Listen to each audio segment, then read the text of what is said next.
हर हर महादेव, जय हो शिव शंकर साथियों, जय श्री राम भाइयों बहनों। स्वागत है आप सभी का शिवा न्यूज़ में। दोस्तों, आज की इस खास वीडियो के अंदर हम बात करने वाले बिहार लोकसभा चुनावों की कि अगर आज की डेट के अंदर, आज की परिस्थिति के अंदर बिहार के अंदर लोकसभा चुनाव हो जाते हैं तो किस पार्टी या किस गठबंधन के खाते में बिहार की 40 लोकसभा सीटों में से कितनी सीटें जा सकती हैं। दोस्तों, बिहार के अंदर मुख्य रूप से मुकाबला दो बड़े गठबंधन के बीच में, जिसके अंदर सबसे पहले एनडीए गठबंधन है, जिसका नेतृत्व स्वयं भारतीय जनता पार्टी कर रही है, जिसके अंदर भारतीय जनता पार्टी, जनता दल यूनाइटेड नीतीश कुमार की, एलजेपी चिराग पासवान की पार्टी और उपेंद्र कुशवाहा की पार्टी और जीतन राम मांझी जी की पार्टी जो है शामिल है। वहीं दूसरी ओर महागठबंधन राज्य स्तर पे कहा जाता है और नेशनल लेवल पे इंडिया गठबंधन के नाम से जाना जाता है। इसके अंदर मुख्य रूप से कांग्रेस पार्टी, तेजस्वी यादव की आरजेडी और तमाम लेफ्ट पार्टियां जो है शामिल हैं। तो दोस्तों, मुख्य रूप से मुकाबला इन दोनों ही बड़े गठबंधन के बीच में होने वाला बिहार के अंदर। तो आज की इस सर्वे के अंदर हम जानेंगे कि आज की परिस्थिति के अंदर बिहार में लोकसभा चुनाव हो जाते हैं तो इन दोनों ही गठबंधन में से किससे ज़्यादा सीटें मिल सकती है, किसकी ज़्यादा इस बार जीत होने वाली है।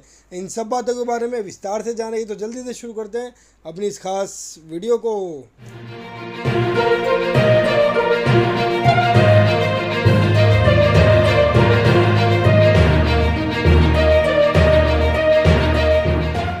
तो दोस्तों, जल्दी से अपने इस बिहार लोकसभा चुनाव के सर्वे को शुरू करते हैं। साथियों, इस सर्वे हमने बिहार की पूरी 40 लोकसभा सीटों पर किया गया है।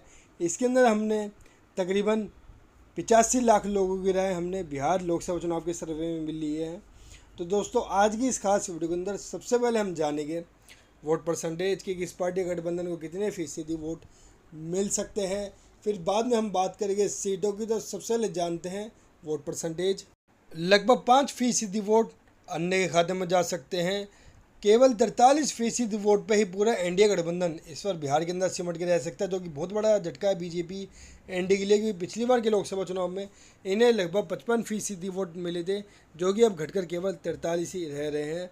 और सबसे ज़्यादा 52% वोट इंडिया गठबंधन इस बार बिहार के अंदर लोकसभा चुनाव में हासिल कर सकता है। यानी कि साफ तौर पे दिखाई दे रहा है कि अगर आज की परिस्थिति के अंदर बिहार के अंदर लोकसभा चुनाव हो जाए तो बिहार के अंदर इंडिया गठबंधन एनडीए से काफ़ी ज़्यादा आगे दिखाई दे रहा है।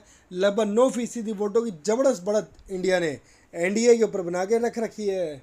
तो दोस्तों, ये तो बात थी वोट परसेंटेज की, जिसमें साफ तौर पे दिखाई दे रहा है कि आने वाले बिहार लोकसभा चुनावों में इंडिया गठबंधन को एनडीए के मुकाबले सबसे ज़्यादा वोट मिल सकते हैं। भारी बढ़त इंडिया एनडीए के ऊपर बना के रख सकता है। अब बात करते हैं कि अगर इस वोट परसेंटेज को हम सीटों में कन्वर्ट करते हैं, यानी कि ट्रांसलेट करते हैं, तो बिहार की 40 लोकसभा सीटों में से कितनी सीटें एनडीए जीत सकता है, कितनी सीटें अदर्स के खाते में जा सकती है और कितनी सीटें इंडिया गठबंधन हासिल कर सकता है।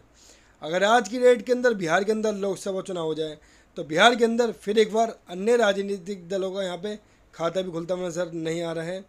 केवल 12 सीट पे पूरा एनडीए गठबंधन इस बार बिहार के अंदर लोकसभा चुनाव में सिमट के रह सकता है। यानी कि साफ तौर पे दिखाई दे रहा है कि अगर आज की परिस्थिति के अंदर बिहार के अंदर लोकसभा चुनाव हो जाए तो बिहार के अंदर एनडीए की बहुत ही बुरी और करारी शिकस्त इस बार के आने वाले लोकसभा चुनाव में हो सकती है, क्योंकि पिछली बार के लोकसभा चुनाव में इन्हें 40 में से 39 लोकसभा सीटें मिली थी, महज एक सीट कम मिली थी 40 में से, जो कि अब घटकर केवल 12 पे आके आंकड़ा सिमट के रह सकता है। और सबसे ज़्यादा 28 लोकसभा सीटें जो इंडिया गठबंधन इस बार आने वाले बिहार लोकसभा चुनावों में हासिल कर सकता है। यानी कि साफ तौर पे दिखाई दे रहा है कि अगर आज की डेट के अंदर बिहार के अंदर लोकसभा चुनाव हो जाए तो बिहार के अंदर इंडिया गठबंधन को ज़बरदस्त सीटें जो है मिल सकती है। पिछली बार केवल एक सीटें मिली थी, जो कि अब सीधा बढ़कर 28 पर आंकड़ा जो है आता हुआ नजर आ रहा है। यानी कि साफ तौर पे दिखाई दे रहा है कि अगर आज की परिस्थिति के अंदर बिहार के अंदर लोकसभा चुनाव हो जाए तो बिहार के अंदर तेजस्वी यादव के नेतृत्व में महागठबंधन इंडिया गठबंधन की एक तरफा लहर चल रही है। बिहार के अंदर इंडिया गठबंधन सबसे ज़्यादा 40 में से 28 लोकसभा सीटें जीतकर हासिल कर सकता है।